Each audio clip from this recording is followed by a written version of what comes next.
Hello दोस्तों, स्वागत है हमारे ऑफिसर एकेडमी में आपका।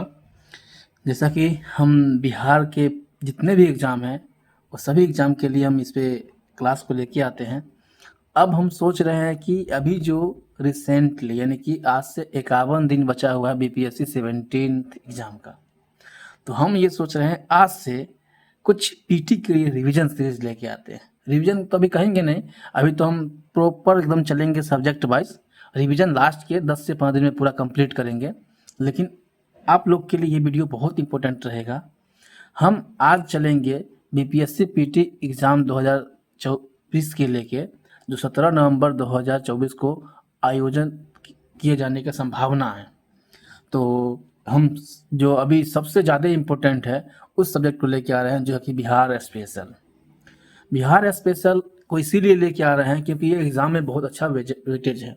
जैसे कि देखा जाता है 150 नंबर का एग्ज़ाम होता है, जिसमें 150 क्वेश्चन भी होते हैं बीपीएससी पीटी में।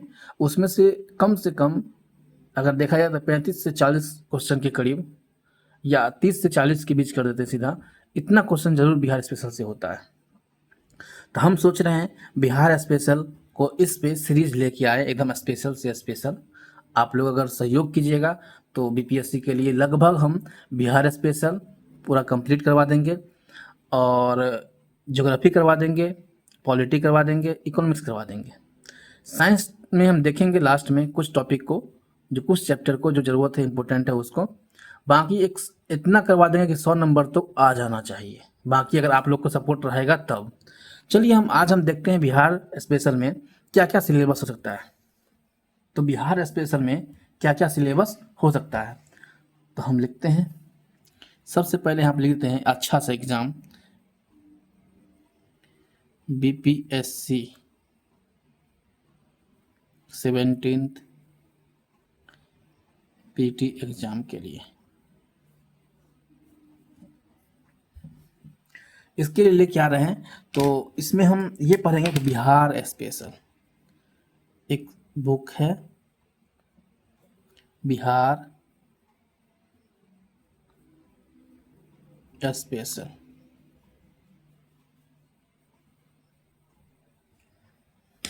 देखिए, बिहार स्पेशल में हम पूरा बिहार के बारे में पढ़ेंगे।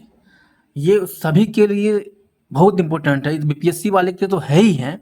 बाकी जितना बीपीएससी टीचर वाले हो गए, या फिर दरोगा जो आने वाला एग्ज़ाम है उसके लिए हो गए, बिहार एसएससी जो आते हैं बिहार का उसके लिए हो गए, सब के लिए इम्पोर्टेंट है। बिहार स्पेशल बहुत ज़रूरी है, और अगर आप बिहार से हैं तो मुझे लगता है पढ़ना भी चाहिए, क्योंकि एक नॉलेज के लिए भी अच्छा है। तो इसमें हम 5 खंड में बांटेंगे। तो पहले हम सिलेबस लिख रहे हैं। अगर आप इतना भी अगर मानते हैं हम नहीं करवाएंगे, इतना आप कर लेते हैं, तो बिहार स्पेशल के लिए आपके लिए बहुत अच्छा है। तो सिलेबस में क्या क्या है, तो सबसे पहले हम इस पे बात करेंगे। 1 नंबर, अगर 1 नंबर में बात करेंगे तो इसको हम बोलेंगे बिहार का इतिहास। क्या है? बिहार का इतिहास। बिहार का इतिहास। देखिए, बिहार के इतिहास में, केवल बिहार के इतिहास में 3 डिवीजन है। तो इसमें 3 डिवीजन के बारे में बात करेंगे। तो कौन कौन डिवीजन बात करेंगे? एक तो हो जाएगा हमको इसमें बिहार का प्राचीन इतिहास। क्या हो जाएगा?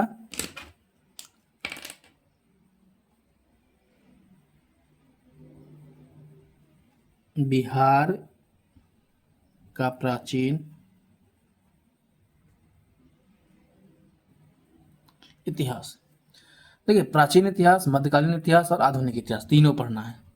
तो दूसरा नंबर पे क्या हो जाएगा? बिहार का मध्यकालीन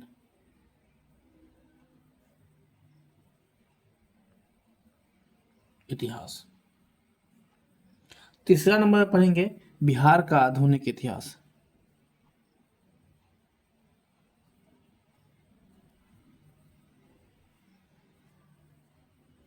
आधुनिक इतिहास। ये खंड 1 हो गया। इसी में दूसरा पैराग्राफ में हम चलते हैं। इसके बाद हम दूसरा क्या पढ़ेंगे, तो इसके बाद दूसरा पढ़ेंगे हम बिहार का राजनीति, यानी कि बिहार की पॉलिटी पढ़ेंगे। क्या पढ़ेंगे? बिहार का राजनीति। राजनीति बोलिए या बोलिए राज्य व्यवस्था बिहार का। ये पढ़ेंगे क्योंकि जैसे ही पॉलिटी की आधुनिक भाग खत्म होगा, आधुनिक इतिहास खत्म होगा, तो वहां से स्टार्ट हो जाएगा पॉलिटी। फिर तीसरा नंबर पे हम देखेंगे, अगर तीसरा यहीं पे लिख देते हैं, तीसरा नंबर पे देखेंगे बिहार का भूगोल।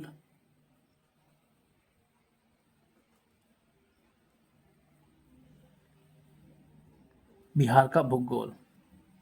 फिर फोर्थ नंबर पर देखेंगे बिहार का जो है सो अर्थव्यवस्था बोल सकते हैं।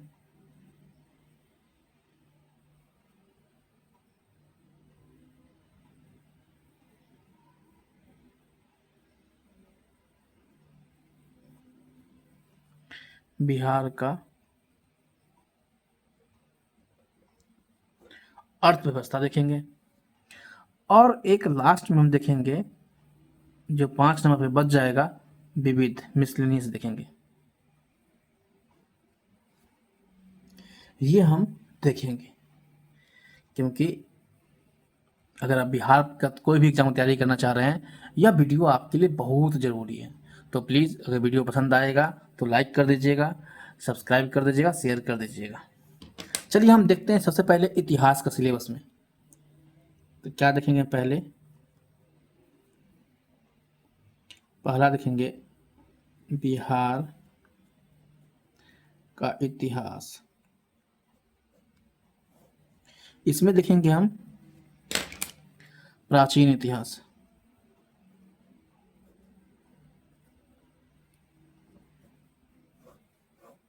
देखिए, तो प्राचीन इतिहास में क्या क्या पढ़ेंगे? तो प्राचीन इतिहास में हम जो है सो पढ़ेंगे सबसे पहले बिहार के प्राचीन इतिहास के स्रोत, यानी कि बिहार के जानकारी कहाँ कहाँ से मिलता है, स्रोत क्या क्या है प्राचीन इतिहास में। तो सबसे पहला पॉइंट है इसमें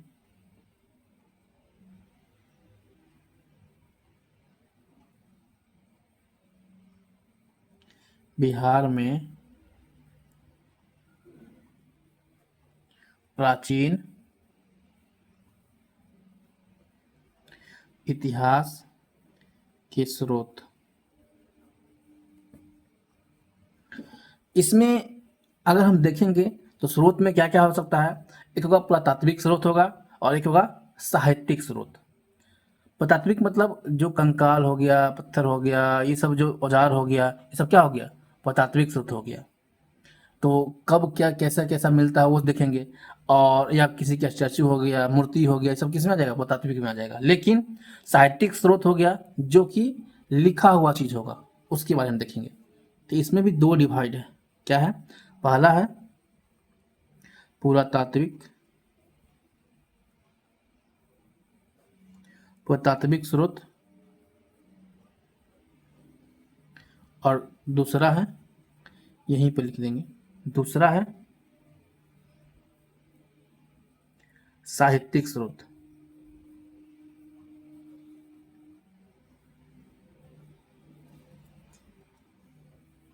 दो हो गया।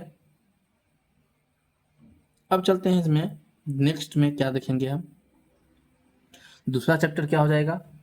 6वीं शताब्दी में चलेंगे, फिर सीधा उठ के आ जाएंगे हम 6वीं शताब्दी। 6वीं शताब्दी ईसा पूर्व में बिहार। एक बात जान लीजिए दोस्त, जब भी कहीं कहीं पे हमको ईस्वी लिखा होता है और ईसा पूर्व होता लिखा हुआ, बीसी लिखा होता है और सी लिखा होता है, इसके बारे में हम ब्रीफ चर्चा करेंगे उस समय जब हम पढ़ाएंगे लेकिन थोड़ा सा जान लीजिए। एक आज अभी जो मेरा चक्कर चल रहा है, ये 2000 वाला चल रहा है, ये ईसा के पूर्व के जन्म के पूर्व वाला, ईसा के जन्म के बाद वाला, सॉरी ईसा जब जन्म लिए थे उस समय से कैलेंडर स्टार्ट हो गया मान लीजिए।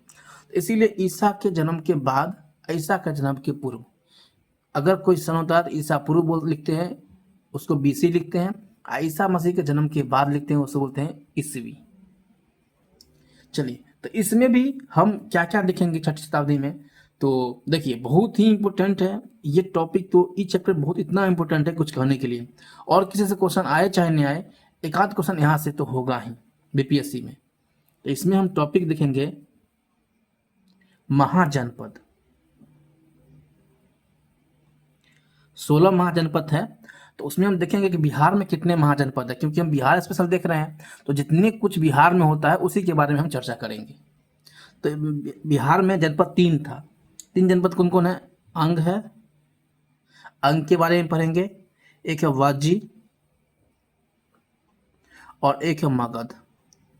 मगध सबसे बड़ा शक्तिशाली राज्य, साम्राज्य, इसके बारे में पढ़ेंगे। बाकी ये 3 अंग हम पढ़ेंगे। 16 अंग है, लेकिन बिहार में केवल 3 अंग है। यही 3 अंग के बारे में हम पढ़ेंगे। और दूसरी चीज कि सबसे इंपॉर्टेंट है जो कि बिहार का, ये बौद्ध धर्म। बौद्ध धर्म, बौद्ध धर्म और जैन धर्म। जैन धर्म तो कहीं ना कहीं ये दोनों का भी बहुत इंपॉर्टेंट पड़ता है प्राचीन इतिहास में पढ़ने के लिए, वो भी खास करके बिहार के लिए। फिर अब चलते हैं, नेक्स्ट चलेंगे तीसरा चैप्टर पे। तो हम देखेंगे जब, यानी कि मौर्य काल आने वाला है, तो मौर्य काल के पूर्व के दौरान बिहार में क्या था। तो पूर्व यानी पहले, पूर्व मौर्य काल के दौरान बिहार। तो देखिए, पूर्व मौर्य काल के दौरान बिहार, जब इसके बारे में पढ़ेंगे तो उस समय क्या था, मगध। तो मगध क्या था, एक मगध जो था वो साम्राज्य एकदम उभर रहा था। मगध समाज क्या हुआ था, उभर रहा था। तो इसमें हम देखेंगे मगध साम्राज्य के बारे में। इसमें देख लेंगे हम मगध साम्राज्य का उदय। इसमें हम देखेंगे मगध समाज का उदय देखेंगे। इसमें कौन कौन वंश जो है सो आते हैं, जैसे बृहदत्त वंश आते हैं, हर्यक वंश आते हैं, शिशुनाग वंश आते हैं, नंद वंश आते हैं। और नंद वंश के बाद ही आता है मौर्य काल, क्योंकि नंद में जो अंतिम राजा था धनानंद, उनको हत्या करके चंद्रगुप्त मौर्य मौर्य साम्राज्य की स्थापना करते हैं। तो इसके बाद हम आ जाएंगे मौर्य साम्राज्य पर। तो चौथा चैप्टर का नाम क्या हो जाएगा इसमें, मौर्य साम्राज्य। तो लिखते हैं मौर्य काल। मौर्य काल पढ़ेंगे। मौर्य काल में हम क्या क्या पढ़ेंगे, ये जरूरी है, इंपॉर्टेंट है। तो इसमें हम पढ़ेंगे मौर्य साम्राज्य क्या है, फिर पढ़ेंगे मौर्य प्रशासन, फिर पढ़ेंगे मौर्य वास्तुकला,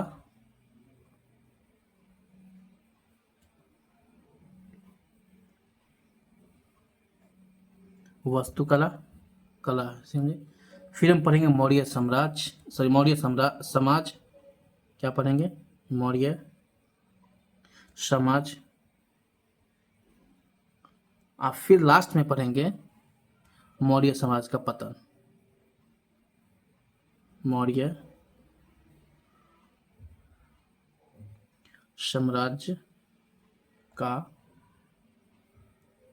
पतन।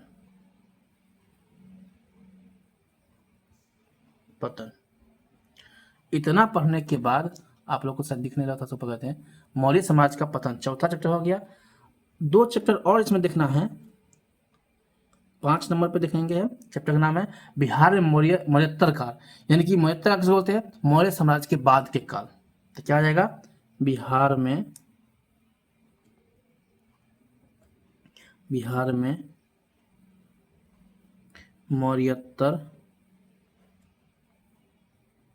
काल। और ये लास्ट है, 6 चैप्टर, छठा यूनिट पढ़ेंगे, सिलेबस है। मान लीजिए गुप्त साम्राज्य, गुप्त साम्राज्य के बाद ही हम चले जाते हैं किसमें, प्राचीन काल में, मध्यकालीन में चले जाते हैं। तो ये हमारा जो है सो किसका है, बिहार स्पेशल, बिहार इतिहास के प्राचीन काल के इतने चैप्टर पढ़ना है। अगर आप हमारे वीडियो नहीं देखते हैं तो एग्ज़ाम के लिए ये बहुत अच्छी इंपॉर्टेंट चैप्टर है, बहुत अच्छा है, आप इसको कवर कर लीजिएगा, बढ़िया है। बाकी तो हम कवर करवाएंगे तो आप लोग को सपोर्ट की बहुत ज़रूरी पड़ेगा, तो प्लीज़ आप लोग को हमें सपोर्ट करना पड़ेगा। तो चलिए अब हम पढ़ेंगे दूसरा है बिहार के इतिहास में ही, ये तो फर्स्ट था, यहाँ पर लिख देते हैं फर्स्ट। अब दूसरा क्या है, बिहार का मध्यकालीन भारत, बिहार का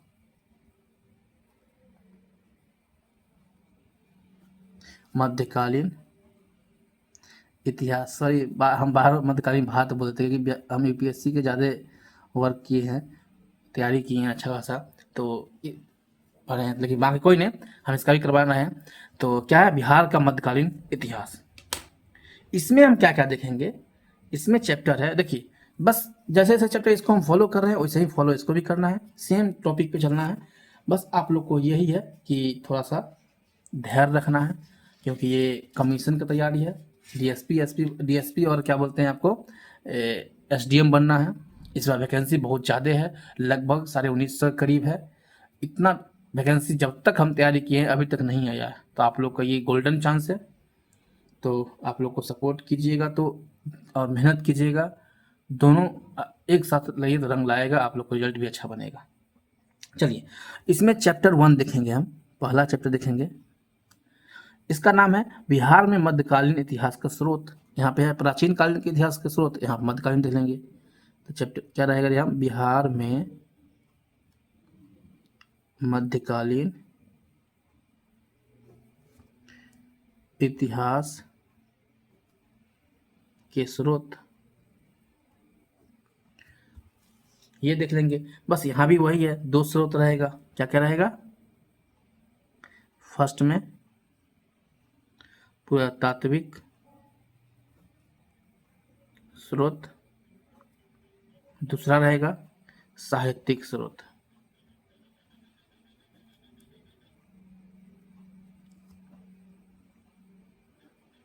फिर दूसरा हम पढ़ेंगे, इसमें दूसरा होगा बिहार के पूर्व मध्यकालीन पढ़ेंगे, बिहार में पूर्व मध्यकालीन। तो देखिए क्योंकि ये जो तात्विक स्रोत है और साहित्यिक स्रोत आपको हम पहले बता चुके हैं, इसमें क्या क्या हम पढ़ेंगे, बस जैसे मध्यकालीन भारत में हम आए हैं तो इसमें हम ये देखेंगे कि क्या सिक्के कैसा है, शिलालेख कैसा है, स्मारक कैसा है, ये पुरातात्विक स्रोत हो जाएगा। और साहित्यिक स्रोत में क्या हुआ, जितने किताब उताब जिसने भी लिखा है वो सबको हम देखेंगे। तो स्थानीय भाषा में भी लिखा गया है और बाहर के जो विदेशियों हैं वो भी लिखे हैं, तो सब किताब के बारे में देखेंगे, उन्होंने क्या अपना परिचय दिए हैं, क्या जानकारी बताए हैं, समझे। तो ये हमारा बिहार के मध्यकालीन इतिहास के स्रोत में दोनों हो गए। अब हम चलते हैं दूसरा चैप्टर पर, बिहार में पूर्व मध्यकाल। चैप्टर का नाम रहेगा बिहार में पूर्व मध्यकाल। देखिए इसमें हम क्या पढ़ेंगे, इसमें विभिन्न राज्य वंश का पढ़ेंगे, जो बिहार के पूर्व मध्यकालीन में कौन कौन जो सो राजवंश आया था, जैसे कि पाल वंश आया था, सेन वंश आया था, कर्नाट वंश आया था, मौखरी वंश आया था, ऐसे ऐसे वंश है, तो इनके बारे में हम पढ़ेंगे। तो यहाँ पर हम लिख देते हैं क्या क्या पढ़ेंगे, पाल वंश,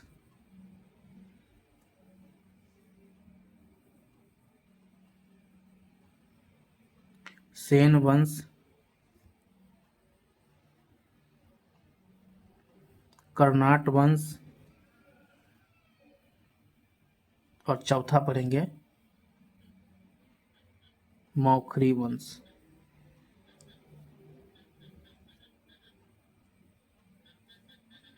तो ये हम पढ़ेंगे, आप लोग साथ में जो सिलेबस लिखते जाइएगा बहुत ही अच्छा रहेगा, क्योंकि इतना पढ़ लीजिएगा बिहार स्पेशल से एक भी क्वेश्चन नहीं छूटेगा, और प्रीवियस ईयर लगा लीजिएगा। चलिए तीसरा चैप्टर पे हम आते हैं। तीसरा चैप्टर पढ़ेंगे मध्यकालीन बिहार। क्या पढ़ेंगे? मध्यकालीन, यहाँ से बिहार में आगमन हो गया। मध्यकालीन बिहार, इसका जो सदी के होगा वो 11वीं सदी से लेके 16वीं शताब्दी तक का। देखिए सदी शताब्दी दोनों एक ही है, ध्यान रखिएगा। ये सब भी टर्मिनोलॉजी कहिएगा तो हम एक वीडियो में ला के दिखा देंगे, आप लोग समझा देंगे, बाकी रील्स के माध्यम से सब लेके आएंगे। तो देखिए इसमें हम क्या क्या पढ़ेंगे मध्यकालीन बिहार के अंदर। जो चैप्टर होगा, चैप्टर का नाम पढ़ेंगे बिहार में तुर्की का आगमन। क्या होता है? पहला चैप्टर पढ़ेंगे बिहार में तुर्की का आक्रमण। ठीक है, क्योंकि तुर्की के थे कौन सा? बख्तियार खिलजी, जब आते हैं बिहार में आक्रमण करते हैं। फिर ऐसे ही जब ये हो जाएंगे तो फिर आ जाएंगे गुलाम वंश के दौरान, फिर हो जाएगा इसमें फिर क्या आएगा, क्योंकि तुर्की का आक्रमण एक खिलजी वंशी है। ठीक है, अब आते हैं गुलाम वंश के दौरान बिहार। दूसरा चैप्टर क्या पढ़ेंगे? गुलाम वंश के दौरान बिहार। दिल्ली पे गुलाम वंश की स्थापना हो चुका था, और वहाँ से देखते हैं बिहार में कौन कौन क्या क्या करते हैं। तो ये गुलाम वंश में कौन कौन था? तो यहाँ का खिलजी का शासन था, क्योंकि गुलाम वंश में कौन कौन था? खिलजी का था, तुगलक वंश का था। ये दोनों जैसे बिहार में क्या किए हैं, इनके बारे में देखेंगे, शासन के बारे में। फिर जैसे चेरो राजवंश आता है, उज्जैनियन वंश आता है, नुहानी राजवंश आता है, ये सब के बारे में हम पढ़ेंगे। फिर नेक्स्ट आएगा जो कि एक सबसे इम्पोर्टेंट है, शेरशाह सूरी। इसके बारे में पढ़ेंगे हम लोग, क्योंकि ये बहुत ही जरूरी है, समझे।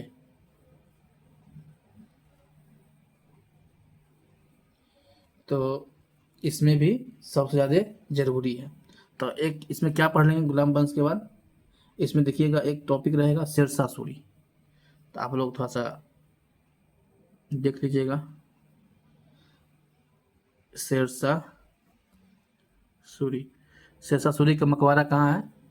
सासाराम में है, रोहतास में। तो इसके बारे में थोड़ा सा हम पढ़ेंगे, क्योंकि ये जो है सो शेर खान के उपाधि के नाम से भी जाने जाते थे। इनका जो है सो राजधानी था सासाराम में था। यही सब बारे में पढ़ेंगे कि चौरसा की लड़ाई भी लड़े थे हुमायूं से। फिर क्या बोलते हैं, सूरजगढ़ की लड़ाई लड़े थे। कन्नौज में लड़ाई किए थे हुमायूं से। हुमायूं इसमें भाग जाता है डर के, सब इसमें दिखाएंगे, कहानी अच्छा से पढ़ाएंगे। शेषासुर की प्रशासन, इसमें सब देखिए प्रशासन शासन सब पढ़ा देंगे। स्थानीय शासन कैसा था, प्रशासन स्तर कैसा था, गांव कैसा था, इसका पतन कैसा हो गया, सब इसमें हम बात करेंगे। उसके बाद हम देखेंगे बिहार में मुगल वंश। उसके बाद हम देखेंगे बिहार में मुगल वंश।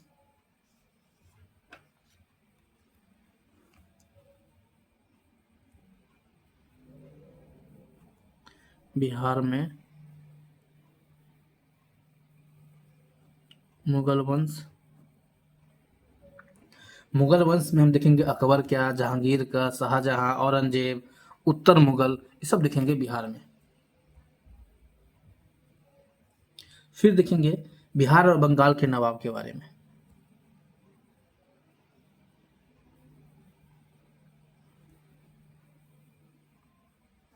बिहार और बंगाल के नवाब, इनके बारे में फिर हम पढ़ेंगे। और नवाब में देखेंगे मुर्शिद कुली खान, इनके बारे में पढ़ेंगे। सुराजुद्दीन खान को पढ़ेंगे। फिर पढ़ेंगे अली वर्दी खान। फिर पढ़ेंगे सिराजुद्दौला के, मीर कासिम, मीर जाफर, ऐसे बहुत सारे को हम देखेंगे नवाब सबको। फिर हम पढ़ेंगे बिहार में जैसे मध्यकालीन में जो धर्म थे, तो क्या पढ़ेंगे 6 नंबर पे चैप्टर में मध्यकालीन बिहार में धर्म। मध्यकालीन बिहार में धर्म धर्म पढ़ेंगे। कौन कौन धर्म देखेंगे? हिंदूवादी धर्म देखेंगे, सिख धर्म देखेंगे, सूफीवाद देखेंगे, सब इसमें हम देखेंगे। फिर हम पढ़ेंगे 7 नंबर पे पढ़ेंगे, वो हो जाए जो कि लास्ट चैप्टर है इसका, मध्यकालीन का, बिहार में सामाजिक आर्थिक स्थिति।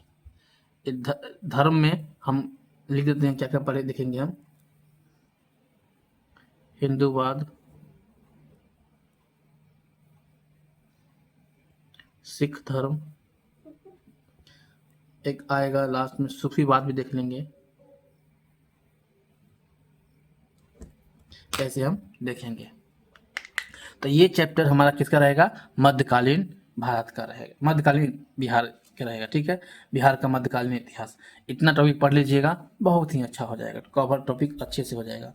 अब हम चलते हैं तीसरे चैप्टर पर, जो कि बिहार का आधुनिक इतिहास है।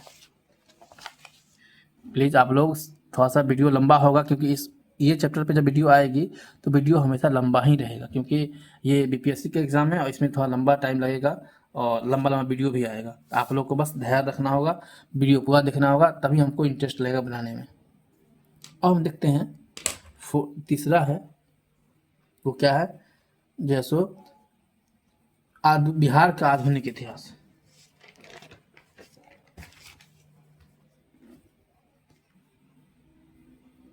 बिहार का आधुनिक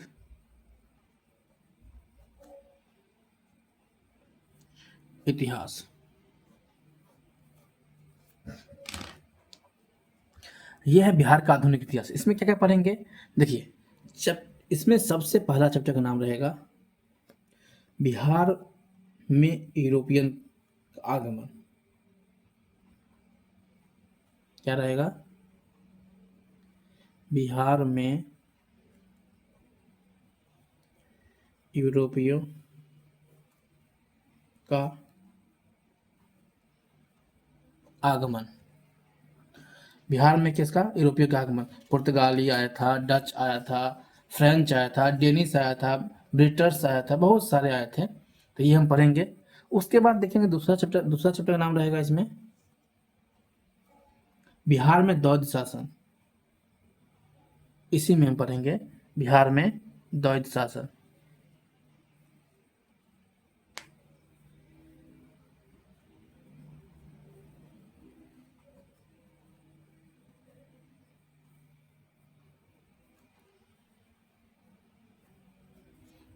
ये 1765 से लेके 1772। यहीं पर एक टॉपिक आता है जिसको बोलते हैं निर्णायक युद्ध। निर्णायक युद्ध 2 युद्ध होता है। एक होता है प्लासी का युद्ध होता है, ठीक है, जो 1756 में होता है, और एक होता है बक्सर का युद्ध 1764 में होता है। तो यहाँ पे हम देखेंगे 2 युद्ध देखेंगे, प्लासी का युद्ध 1765 में, सॉरी 1756। एक आया था बक्सर का युद्ध 1764। ये 2 युद्ध हुआ था और दोनों युद्ध बहुत निर्णायक था। उसके बाद हम इसी में एक टॉपिक छोटा सा लिख लेंगे, देखिए गोल घर के बारे में, क्योंकि गोल घर भी इसी टाइम पटना में आया था। गोल घर बड़ा सा अनाज भंडार था, अन्न भंडार विशाल सा, ये पटना में ही बना था। ये कब बना था? तो अगर हम इनके बात करें तो ये बना था शायद 1783 में पटना में। तो इनके बारे में थोड़ा सा देख लेंगे, कहीं कहीं पूछ लेता है क्वेश्चन। फिर पढ़ेंगे तीसरा चैप्टर का नाम रहेगा बिहार के आदिवासियों विद्रोह। बिहार के आदिवासी विद्रोह। तो ये पढ़ेंगे बिहार के आदिवासी विद्रोह। इसमें बहुत सारे आएगा, जैसे कि नोनिया, नोनिया विद्रोह भी आएगा। फिर आएगा सन्यासी विद्रोह, तमार विद्रोह, चेरो विद्रोह, हो विद्रोह, मुंडा विद्रोह, कोल विद्रोह, भूमिज विद्रोह, संथाल विद्रोह, लोटा विद्रोह, सरदारी विद्रोह, सफाहार विद्रोह, ताना भगत विद्रोह, ये भी सब जो उसी में आया था। ठीक है। फिर एक बहावी आंदोलन आता है, तो ये सब हम पढ़ेंगे। एक जो सबसे इम्पोर्टेंट है, बीपीएससी का फेवरेट चैप्टर बोला जाता है, क्योंकि यहाँ से पूछने का चांस बहुत ज़्यादा रहता है, 1857 का विद्रोह या 1857 की क्रांति, इसको हम क्रांति ही बोलते हैं कहीं कहीं। ओहो, इधर में होता है दीर्घी का होता है, हर्षी का दीर्घी हर्षी का होता है, तो देख लीजिएगा। आप लोग बोलिएगा क्या लिखती है सर, क्रांति, क्योंकि यहाँ पे जो है सो कुंवर सिंह के बारे में बहुत बार क्वेश्चन पूछा गया, तो इसी से रिलेटेड हम पढ़ेंगे उसमें।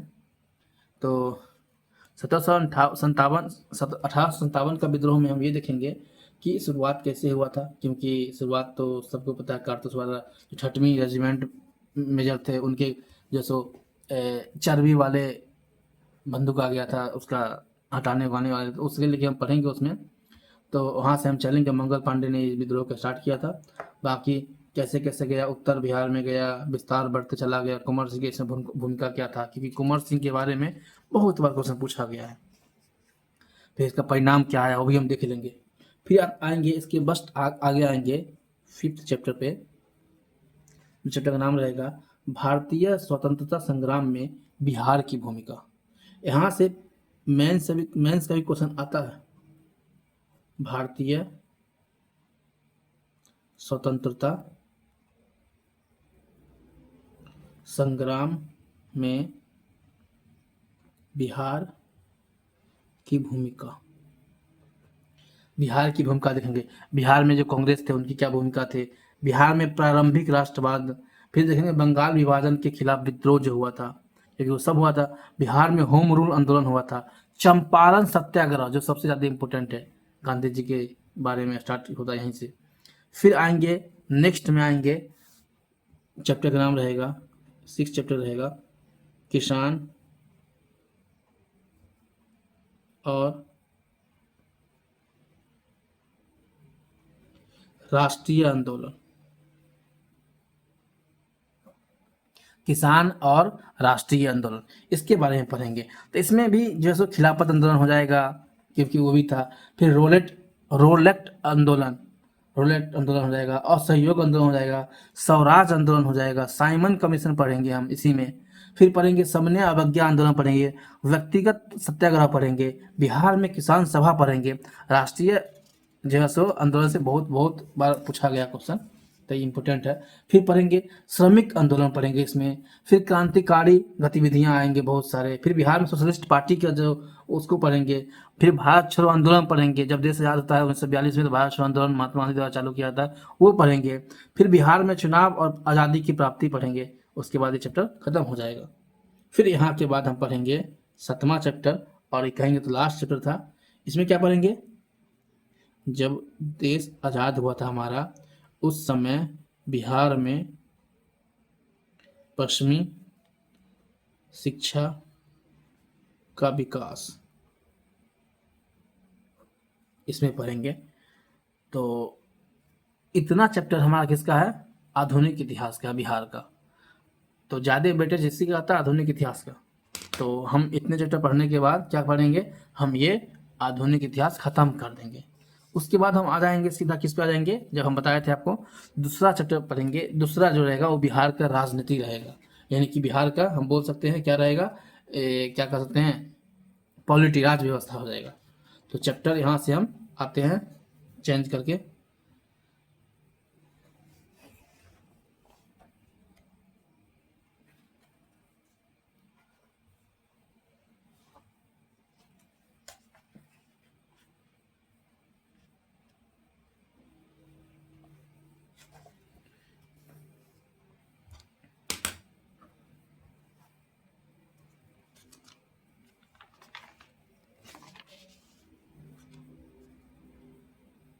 दूसरा हो जाएगा बिहार राजनीति बोलिए या राज व्यवस्था बोलिए, पॉलिटी।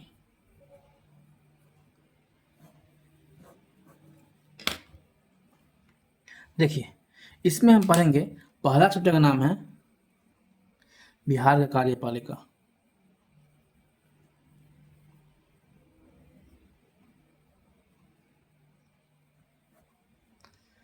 बिहार के कार्यपालिका में क्या क्या पढ़ेंगे? देखिए राज्यपाल पढ़ेंगे,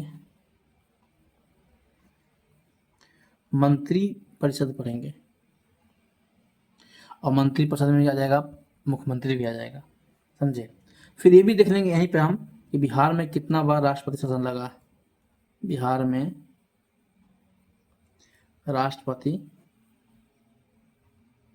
शासन, इसी पेन से लिख दिए। चलिए फिर हम देखेंगे चैप्टर नंबर 2 आएगा, बिहार विधानमंडल आएगा। चैप्टर नंबर 2 पे क्या आएगा? बिहार विधानमंडल।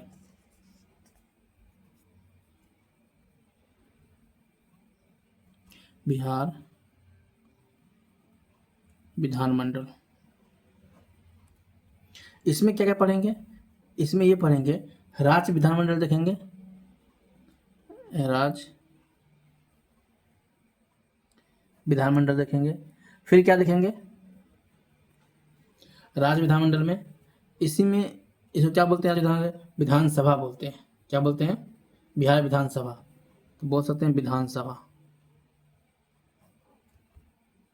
ठीक। और विधानसभा के बाद क्या देख लेंगे इसी में हम? विधान परिषद। क्या देख सकते हैं इसमें हम? एक तो यहाँ देख लिए, दूसरा देख लेंगे विधान परिषद, विधान परिषद।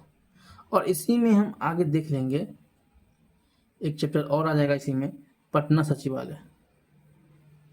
पटना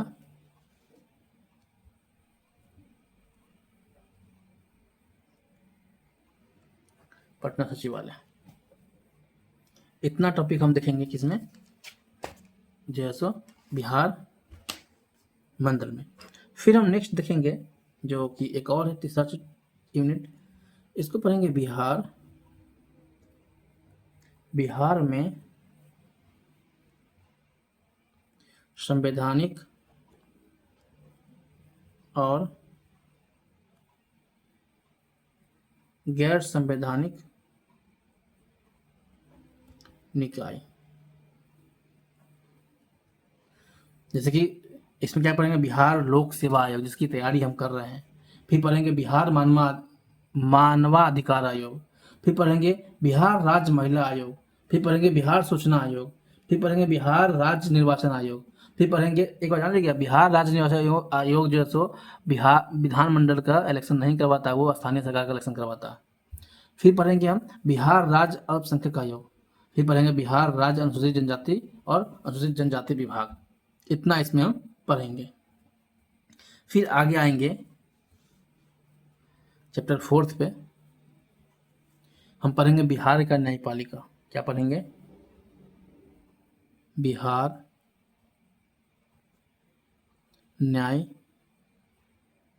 न्यायपालिका। देखिए बिहार न्यायपालिका एक बार जान लीजिएगा, जो न्यायपालिका का क्रम है वो अपील कैसे होता है? लोअर से हायर, लोअर से हायर। मूल अधिकार में आप डायरेक्ट सुप्रीम कोर्ट जा सकते हैं, हाई कोर्ट जा सकते हैं, लेकिन कोई भी केस हो आपको अधीनस्थ न्यायालय, डिस्ट्रिक्ट कोर्ट से हाई कोर्ट, हाई कोर्ट से सुप्रीम कोर्ट, ऐसे जा सकते हैं। तो यहाँ से हम इसमें बिहार न्यायालय में क्या पढ़ेंगे? पहला बिहार के उच्च न्यायालय। उससे पहले हम थोड़ा सा उच्च न्यायालय के बारे में पढ़ लेंगे। उच्च न्यायालय के बारे में पढ़ लेंगे, जो कि भाग 4 में है, 6 में, भाग 6 में है ये, और अनुच्छेद 214 से 231 में वर्णित है, समझे। फिर हम पढ़ेंगे बिहार के उच्च न्यायालय। बिहार उच्च न्यायालय। बिहार के उच्च न्यायालय के पढ़ने के बाद पढ़ेंगे अधीनस्थ न्यायालय। अधीनस्थ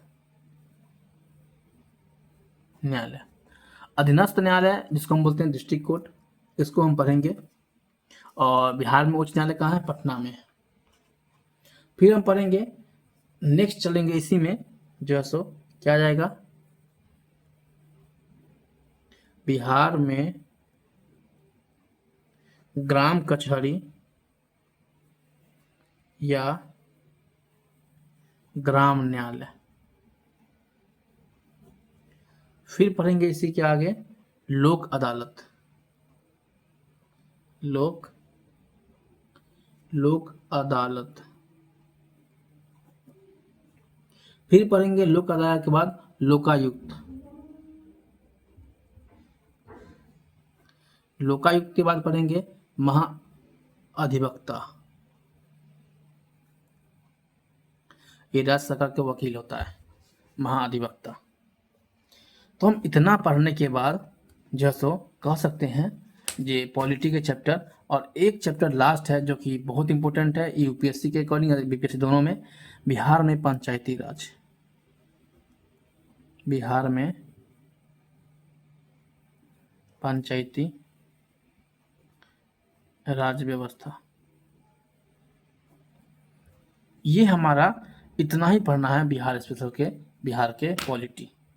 फिर हम चलेंगे थर्ड नंबर पे, क्योंकि यहाँ सब आते हैं बिहार का भूगोल पर। बिहार का भूगोल पर। तो बिहार का भूगोल में सबसे पहले हम पढ़ेंगे, क्या पढ़ेंगे कि बिहार में बिहार की भौगोलिक संरचना क्या है। तो पहला क्या है चैप्टर का नाम, इसमें हम पढ़ेंगे बिहार की भौगोलिक संरचना।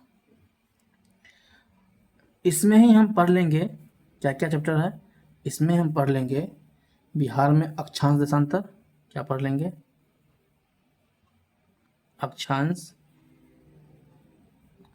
और देशांतर। इसमें पढ़ेंगे बिहार का भूविज्ञान।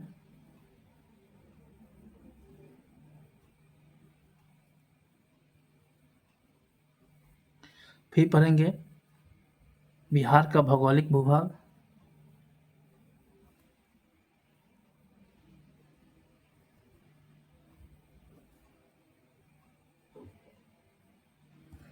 फिर इसी में पढ़ेंगे बिहार का मैदान।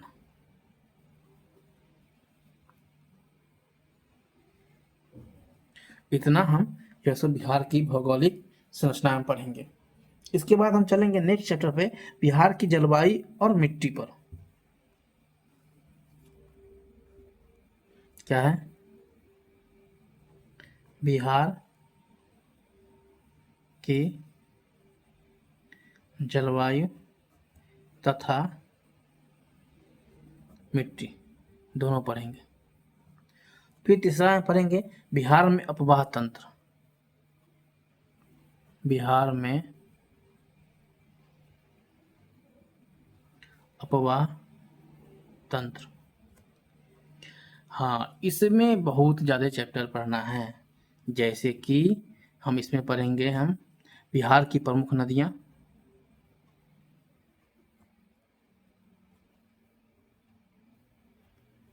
प्रमुख नदियाँ। नदियाँ में दो तरह की नदियाँ आते हैं, एक हिमालय से निकलने वाली नदियाँ, एक पठारी से निकलने वाली नदियाँ। तो एक हो जाएगा हिमालय से निकलने वाली नदियाँ। दूसरा हो जाएगा पठारी क्षेत्र से निकलने वाली नदियाँ। जब गंगा नदी के बारे में पढ़ेंगे तो ये भी पढ़ेंगे गंगा के दाएं ओर से मिलने वाली नदियाँ, गंगा जी के बाएं ओर से मिलने वाली नदियाँ, क्योंकि क्वेश्चन बहुत बार पूछा गया है इस बार इस टाइप से, और जैसे जैसे हार्ड करेगा तो ऐसे ही क्वेश्चन पूछा जाएगा, उसका दिशा पूछ लेगा नदी का, ये भी हो सकता है। फिर हम पढ़ेंगे बिहार में महत्वपूर्ण जलप्रपात। क्या पढ़ेंगे? बिहार में महत्वपूर्ण जलप्रपात। फिर इसी में पढ़ेंगे बिहार में महत्वपूर्ण झीलें। बिहार की महत्वपूर्ण झीलें, गोखर झील ऐसे उस समय पढ़ेंगे हम, समझे। उसके बाद हम पढ़ेंगे, देखेंगे बिहार के रामसर साइट।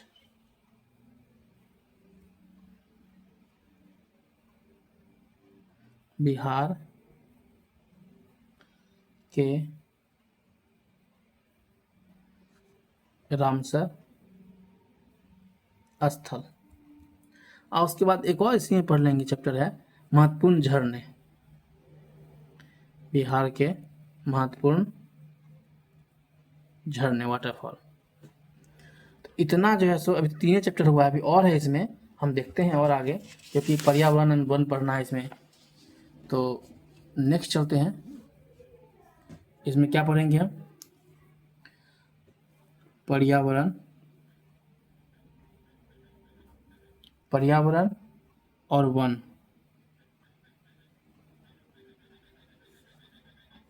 वन ये पढ़ेंगे। इसमें क्या क्या पढ़ेंगे? इसमें ही पढ़ेंगे हम लोग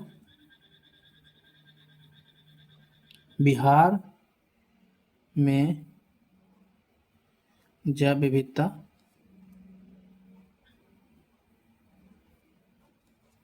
पढ़ेंगे। फिर पढ़ेंगे इसमें वन्य जीव अभ्यारण्य, वन्य जीव संरक्षण, वन जीव संरक्षण। फिर नेक्स्ट चैप्टर में चलेंगे, हम पढ़ेंगे हम बिहार के खनिज संसाधन।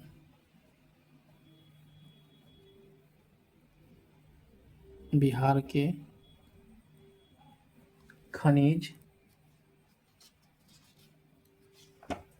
खनिज संसाधन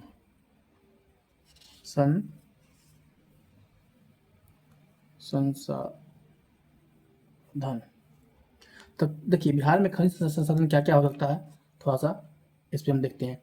जैसे कि लो अयस्क है, बक्साइड है, मैग्नीज है। फिर क्या है? सोना है। देखिए अभी मुंगेर में बताया गया था 40%, जमुई में भारत के 40% सोना के मिलने का संभावना है। फिर गेलेना हो गया, कोयला हो गया, चूना पत्थर हो गया, अबरक हो गया, सीसा जस्ता हो गया, बेरिलियम हो गया, एस्टोबेस्ट हो गया, पायराइट हो गया, यूरेनियम हो गया, ये सब जो है सब पढ़ेंगे। चीनी मिट्टी हो गया। फिर पढ़ेंगे मोनाजाइट पढ़ेंगे, क्वार्टरजाइट पढ़ेंगे। फिर पढ़ेंगे सेल खड़ी पढ़ेंगे, बलुआई पत्थर पढ़ेंगे, ग्रेनाइट पढ़ेंगे इत्यादि। ये सब किस में आएगा? खनिज में पढ़ना पड़ेगा। फिर हम चलेंगे नेक्स्ट चैप्टर पे, जिसका नाम है बिहार जनगणना। बिहार, इसमें 2 तरह का पढ़ेंगे। पहला जनगणना 2011 और दूसरा पढ़ेंगे जाति सर्वेक्षण 2023। फिर पढ़ेंगे बिहार की जनजातियां। बिहार की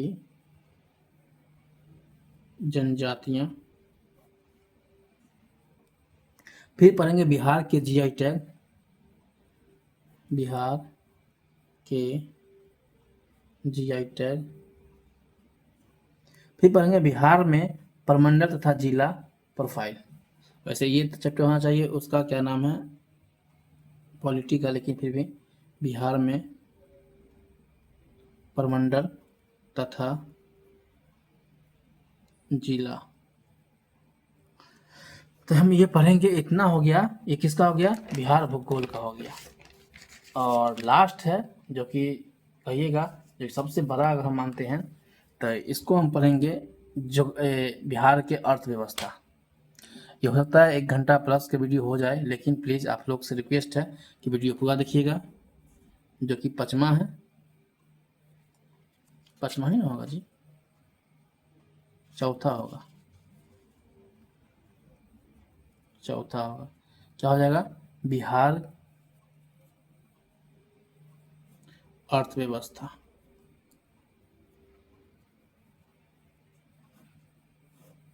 बिहार अर्थव्यवस्था ये हम पढ़ेंगे, और उसके बाद जब बिहार अर्थव्यवस्था पढ़ेंगे तो यहाँ से एकदम आपको अच्छे से पूरा बिहार के इकोनॉमिक्स के बारे में जान जाइएगा।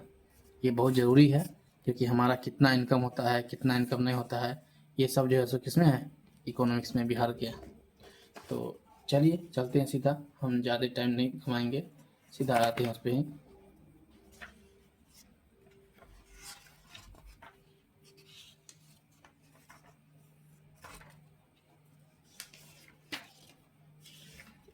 बिहार के अर्थव्यवस्था पे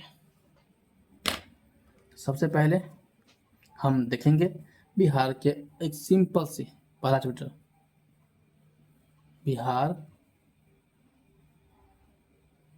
अर्थव्यवस्था। बिहार अर्थव्यवस्था का परिचय। उसके बाद पढ़ेंगे बिहार में कृषि और संबंधित क्षेत्र।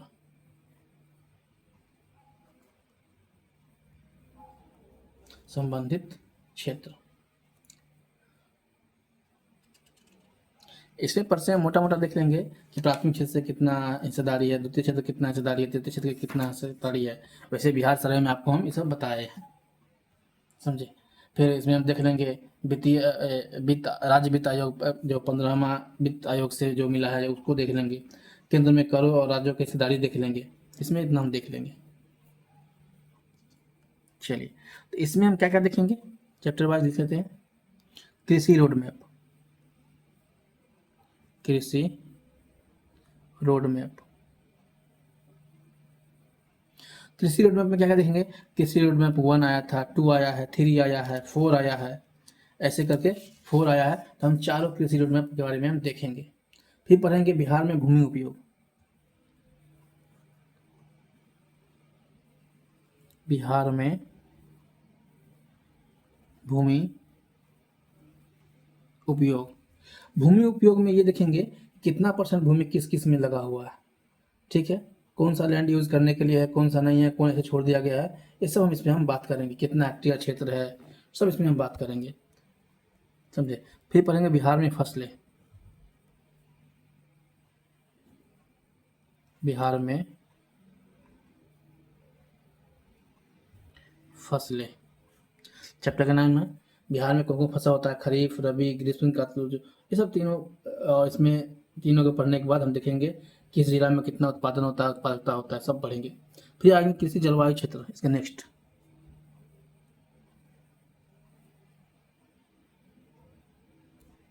या यहाँ पे भी लिख दीजिए एक और चैप्टर, फसलों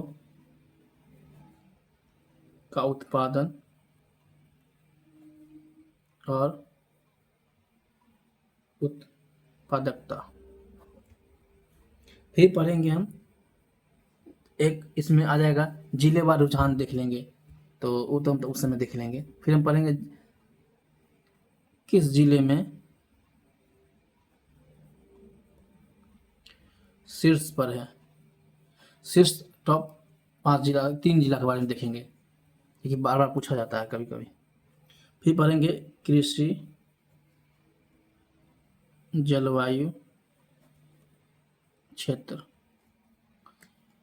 कृषि जलवायु क्षेत्र हम देखेंगे, और इसी से फिर हम देखते देखते इसमें कितने जोन आता है, लगभग 3 जोन है, तीनों जोन के बारे में हम पढ़ेंगे।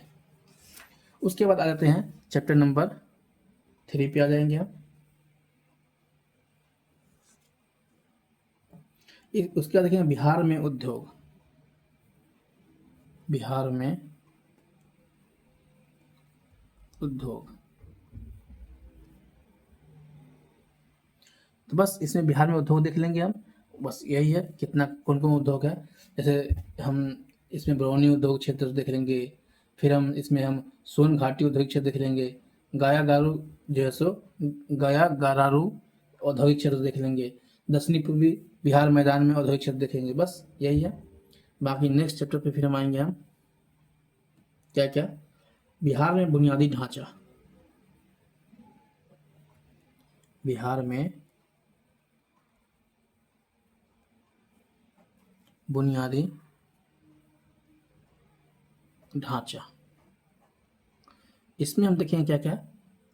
पहले सड़क अवसंरचना का विकास, सड़क अवसंरचना का विकास,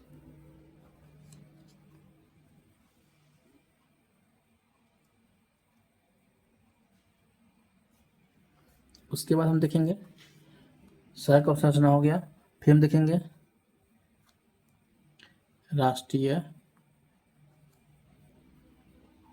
राजमार्ग सड़क नेटवर्क। ठीक, हम इसको देखने के बाद जब ये देख लेंगे तब हम चलेंगे फिर महत्वपूर्ण, ये हो गया। उसके बाद हम चलेंगे राष्ट्रीय राजमार्ग नेटवर्क के अंतर्गत, इसी चैप्टर में है राष्ट्रीय राजमार्ग नेटवर्क के अंतर्गत महत्वपूर्ण परियोजना।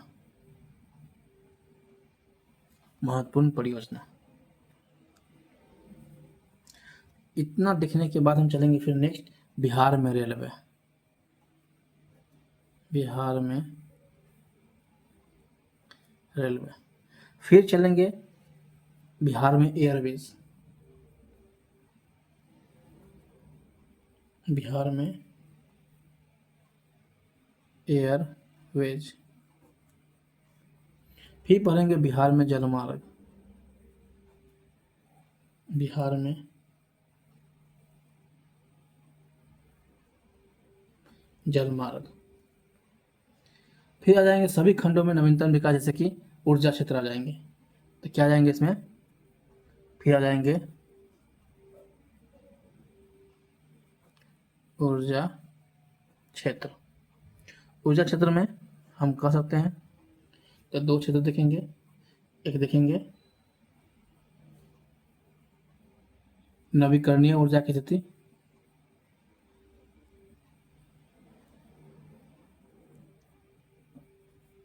नवीकरणीय ऊर्जा की स्थिति। दूसरा देखेंगे बिहार में अक्षय ऊर्जा, बिहार में अक्षय ऊर्जा। ये देखने के बाद फिर 5 नंबर चैप्टर पे आएंगे हम, चैप्टर 5 है क्योंकि एक हो जाएगा 2 3 4 5, बैंकिंग और संबंधित क्षेत्र, बैंकिंग और संबंधित क्षेत्र, संबंधित ऐसे लिखाता है,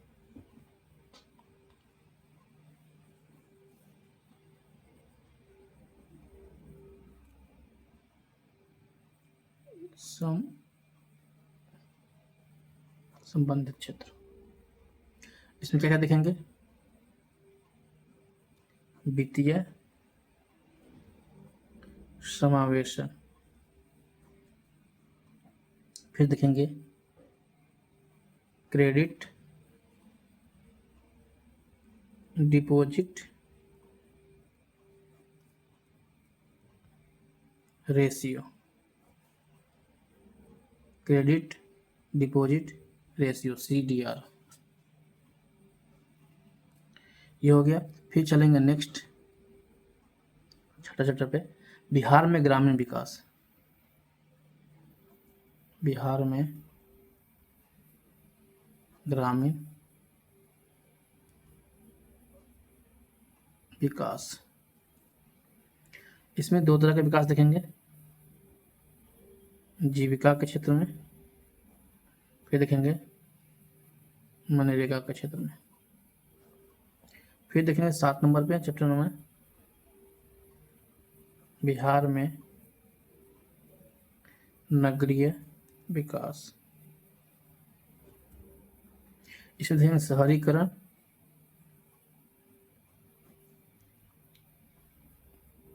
शहरीकरण का असर देखेंगे इसमें। और फिर आगे देखेंगे नेक्स्ट 8वां चैप्टर में समाज कल्याण। सबसे ज़्यादा काम लगभग बिहार में हमको होता है, इसी पे होता है, समाज कल्याण।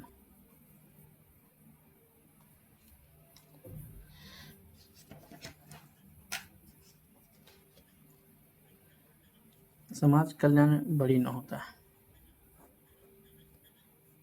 इसमें क्या क्या देखेंगे, देखिए सबसे पहला चैप्टर का नाम है अनुसूचित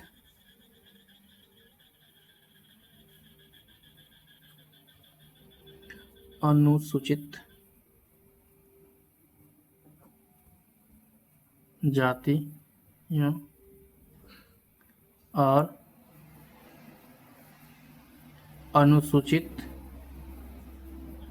जनजातियों का कल्याण। फिर नेक्स्ट देखेंगे SC ST के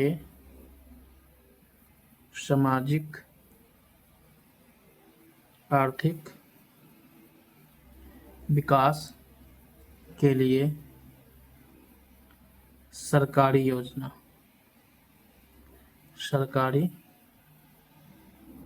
योजनाएं। फिर नेक्स्ट चलेंगे महादलित कल्याण के लिए।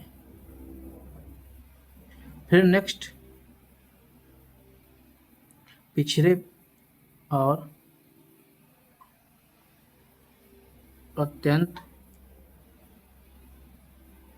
पिछड़े वर्ग का कल्याण।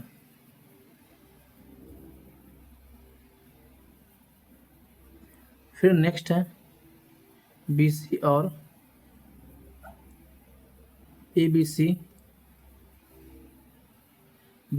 EBC के सामाजिक आर्थिक विकास के लिए सरकारी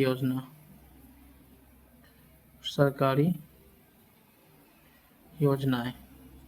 ये लोग आप लिखते चलिएगा, और भी है, चलते हैं इस पर नेक्स्ट। महिला विकास।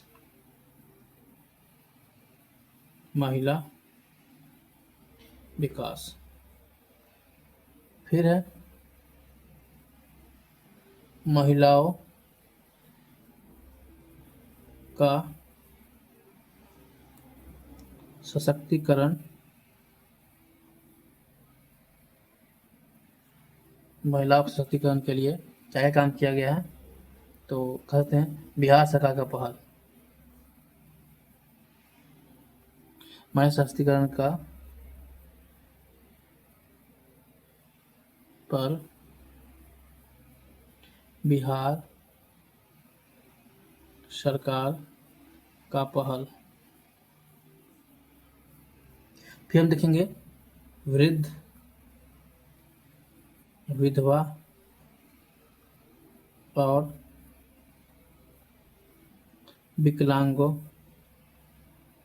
के लिए सामाजिक सुरक्षा। फिर है वरिष्ठ नागरिकों और दिव्यांगों के लिए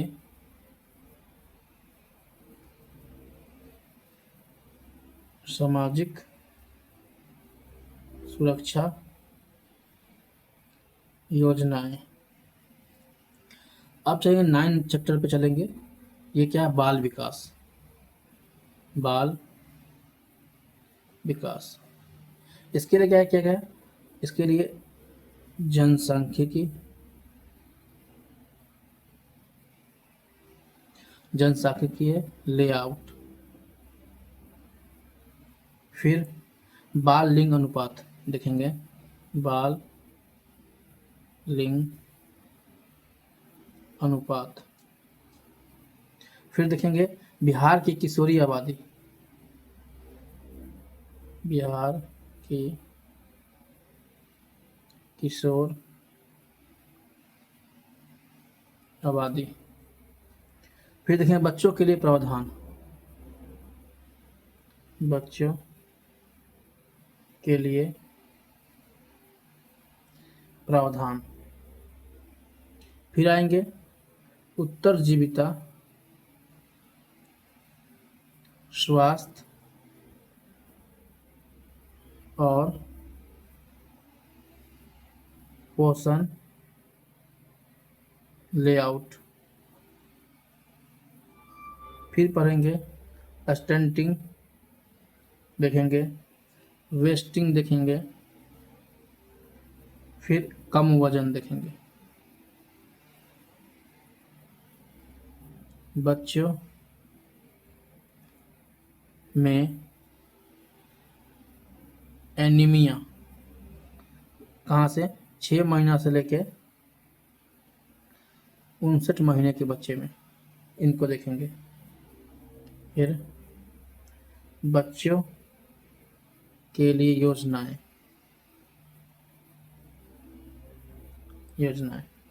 फिर पेयजल और स्वच्छ, पेयजल और स्वच्छता, फिर देखेंगे बाल संरक्षण, इतना देखेंगे। और खंड 5 है जो कि लास्ट है 10 नंबर पे, यह विविध में हम बहुत टॉपिक जो छूट जाता है, जैसे कि हो जाएगा पर्यटन विभाग, ये सब चीज़ हम देखेंगे। तो इसको यहाँ छोड़िए,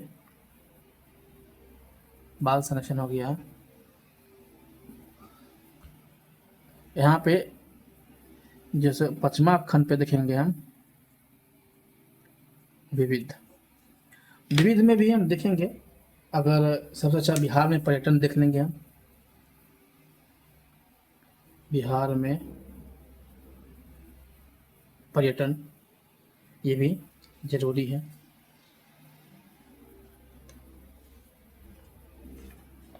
उसके बाद हम कहिएगा देख लेंगे बिहार में राष्ट्रवादी नेता, बिहार के व्याख्यात, बिहार के सीधा राष्ट्रवादी नेता और स्वतंत्रता सेनानी, जैसे कि कुंवर सिंह के बारे में देख लेंगे, राजेंद्र प्रसाद के बारे में देख लेंगे, जगजीवन राम के बारे में देख लेंगे, श्री कृष्ण सिंह के बारे में देख लेंगे, जयप्रकाश नारायण के बारे में देख लेंगे, स्वामी सहजानंद सरस्वती के बारे में देख लेंगे, ऐसे ही वैकुंठ शुक्ल के बारे में देख लेंगे, फिर सत्यनारायण सिंह के बारे में देख लेंगे, योगेंद्र शुक्ला के बारे में देख लेंगे, विधान चंद्र राय के बारे में देखेंगे, ऐसे ही जो है सो देखेंगे। फिर इसमें और भी हम देख लेंगे बिहार सरकार द्वारा घोषित दिन, बिहार सरकार द्वारा घोषित दिन, इसे 15 फरवरी क्या घोषित किए थे, 22 मार्च को क्या किए थे, ये सब हम देखेंगे। ऐसे ही हम मेला त्योहार और सब देख लेंगे। फिर हम देख लेंगे इसमें बिहार में मेला त्योहार, ये देख लेंगे। बिहार का महत्वपूर्ण अधिनियम देख लेंगे, महत्वपूर्ण अधिनियम देख लेंगे। ऐसे ही बिहार के महत्वपूर्ण निकाय एजेंसी देख लेंगे हम। बिहार के महत्वपूर्ण निकाय या एजेंसी या प्राधिकरण, जैसे कि बिहार विद्युत बोर्ड देख लेंगे, बिहार औद्योगिक क्षेत्र का विकास प्राधिकरण देख लेंगे, बियाडा, बिहार राज्य विद्युत संघ देख लेंगे हम, बिहार ग्रामीण सड़क विकास एजेंसी देख लेंगे। ऐसे ही हम देख लेंगे। बाकी और भी है, हम देख लेंगे। बिहार में निर्माणाधीन लघु विद्युत बोर्ड संयंत्र कौन कौन है। बिहार में निर्माणाधीन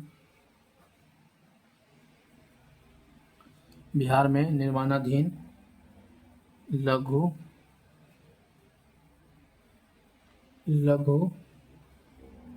जल विद्युत संयंत्र। और भी देख लेंगे। बिहार में थर्मल पावर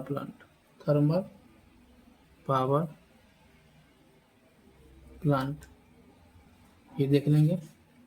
बस इतना देख लेंगे, बिहार स्पेशल खत्म। और मुझे लगता है इतना देखने के बाद नॉलेज भी बहुत सब लोग को अच्छे खासा हो जाएगा। मुझे नहीं लगता है कि शायद कोई कहेंगे कि नहीं अब ज़्यादा है। हाँ, लेकिन अगर आप लोग ये वीडियो को अच्छा खासा शेयर कीजिएगा, सब्सक्राइब कीजिएगा, लाइक कीजिएगा, सपोर्ट कीजिएगा, पूरा वॉचिंग कीजिएगा, तब हम इस पर विचार करेंगे। पूरा वीडियो लाने का एक टॉपिक पे लेके आएंगे और प्रॉमिस करते हैं कि एग्जाम से पहले पूरा टॉपिक खत्म कर देंगे। 40 क्वेश्चन में से 30 क्वेश्चन बनने की गारंटी भी लेंगे। बशर्ते आप लोग को पूरा वीडियो देखना होगा, लाइक करना पड़ेगा, सब्सक्राइब करना पड़ेगा, शेयर करना पड़ेगा। कम से कम इतना शेयर कीजिए कि ये वीडियो बिहार के लगभग हर जिला में पहुंच जाए। जिले की हम बात कर रहे हैं, 38 जिला है तो 38 जिला में पहुंचा दीजिए तो समझ में, क्योंकि ये एकदम पेन से जो कि आप लोग को नोट्स बनाने की भी समस्या खत्म हो जाएगी। तो प्लीज़ हम आप लोग से यही विनती करेंगे कि आप लोग सपोर्ट कीजिए, लाइक कीजिए, शेयर कीजिए। और अच्छा लगेगा वीडियो तो ज़रूर कीजिएगा कमेंट।